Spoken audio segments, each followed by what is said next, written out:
Week 10, Thinking Out Louder, Lecture 3.2, the documentary and the docudrama. We all hear about famous documentary filmmakers like Ken Burns, but anybody who has tried to think out louder in this medium, combining historical and scientific research, knows that it takes a lot of team effort to get the job done well.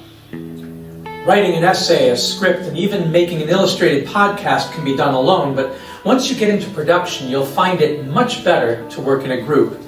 This lecture explores the group dynamics of making a staged documentary or docudrama. When I was in acting school at the British American Drama Academy in 1988, studying Shakespeare and Chekhov and the history of theater, we had a class on the history of theater by theater critic Michael Billington that explored the historical function of drama. Billington was adamant that if a piece of theater did not change you, if it did not have a profound visceral impact or overt transformative effect on you, then it wasn't true theater and certainly wasn't good art at all. He said, quote, "We invented drama to transform society. It served as social critique and commentary. It served as a source of life lessons, as moral instructions, as a window into other worlds and possibilities." And here I'd always been told it was just entertainment. But of course there is no such thing as mere entertainment.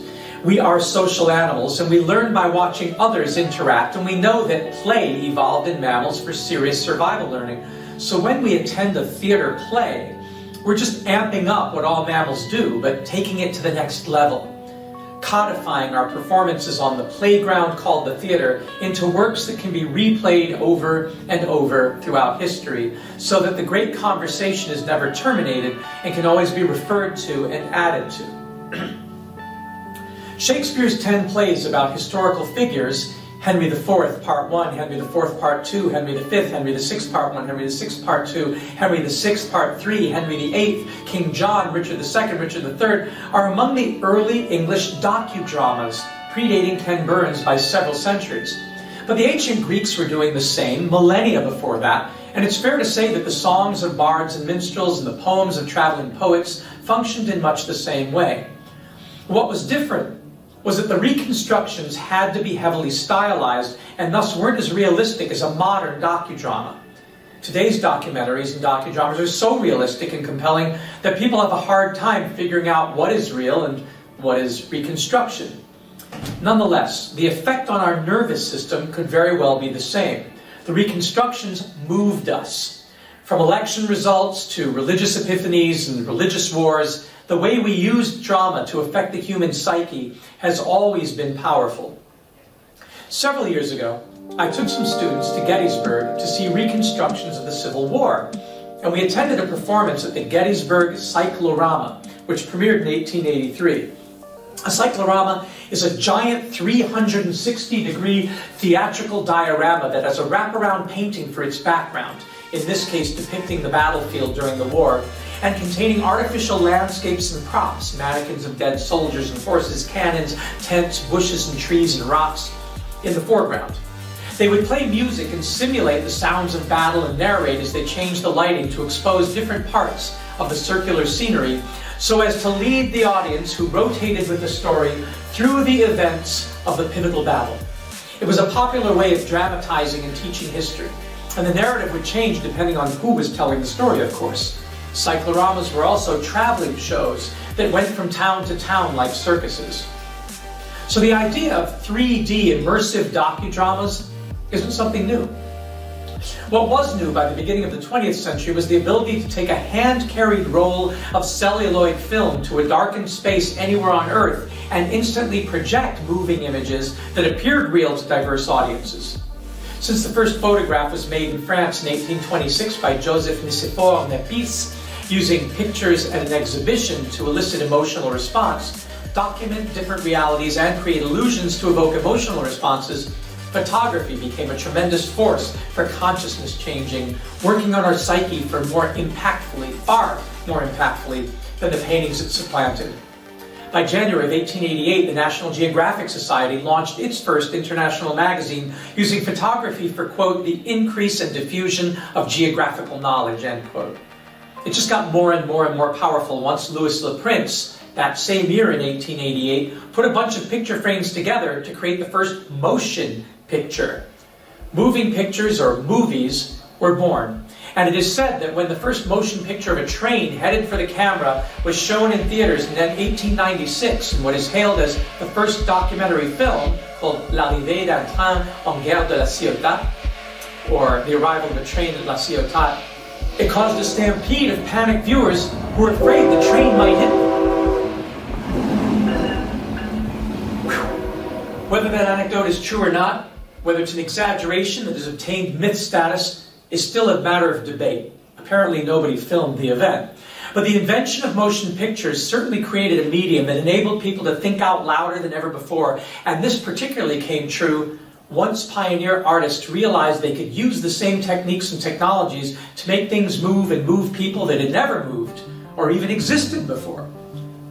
Author John Culhane, my father, wrote that one of Disney's greatest contributions to the art of cinema was that he made truly moving pictures that moved people emotionally from inanimate images, which he ensouled, which is what the word animate, anima, soul, really means. Early paintings of Genesis, for example, like The Rebuke of Adam and Eve by Domenico Zampieri from 1626, tries to depict the idea of the lion lying with the lamb, but ends up showing the difficulties of portraying written parables in visual art. The act of rendering the text into static or moving imagery deprives us of much of our willing suspension of disbelief. In the case of Zampieri's work, he was recently featured in JewishBoston.com on their website 5 ridiculous representations of Adam and Eve in history, where they quipped, quote, "At the bottom right of the painting, it suddenly dawns on the lion that Adam and Eve just ruined this vegan utopia, and at some point he'll have to eat his friend, the lamb." End quote. It's one thing to say something out loud, and since, as circus owner P.T. Barnum famously said, a sucker is born every minute, many a con man has been able to fool people with slick talking, since it requires the listener to create their own imagery. But when someone starts to reify thoughts into images, our minds start comparing what we are seeing with what we remember from our observations of the world around us, and ancient faculties of skepticism and doubt creep in.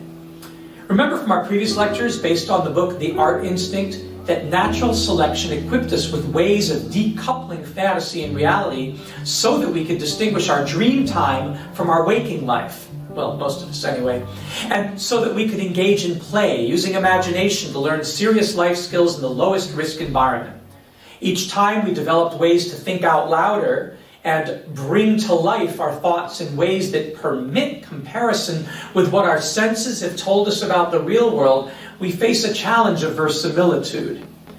Now, you would think that the more we approach realism through our art, the more convinced we would be that the art was the reality. But it doesn't really work that way. There's a threshold that must be reached for most of us to be truly fooled. Often it's called the Uncanny Valley. And studies have shown with lifelike robots, for example, or computer avatars, that the more they look real, the more they disturb us to the point of revulsion. Says Wikipedia, quote, "In aesthetics, the uncanny valley is a hypothesized relationship between the degree of an object's resemblance to a human being and the emotional response to such an object. The emotional response, ironically, is often better with something that looks less human." And this is something that Japanese researchers discovered when designing Wakimata, the robot assistants for the elderly. People preferred that the robot look more like a cartoon than a real person. It freaked them out if it was too realistic. And this is not to say that verisimilitude doesn't fool people. Matte painters in Hollywood special effects departments have labored to create backgrounds that fool the eye into believing that characters aren't in a studio, but are actually in some city or scenic landscape for real.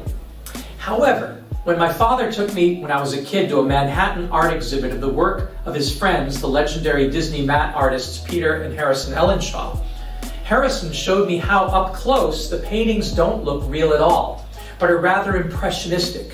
He said, "You have to see a matte painting through the lens of the camera in context, in the scene with its special lighting and action in the foreground.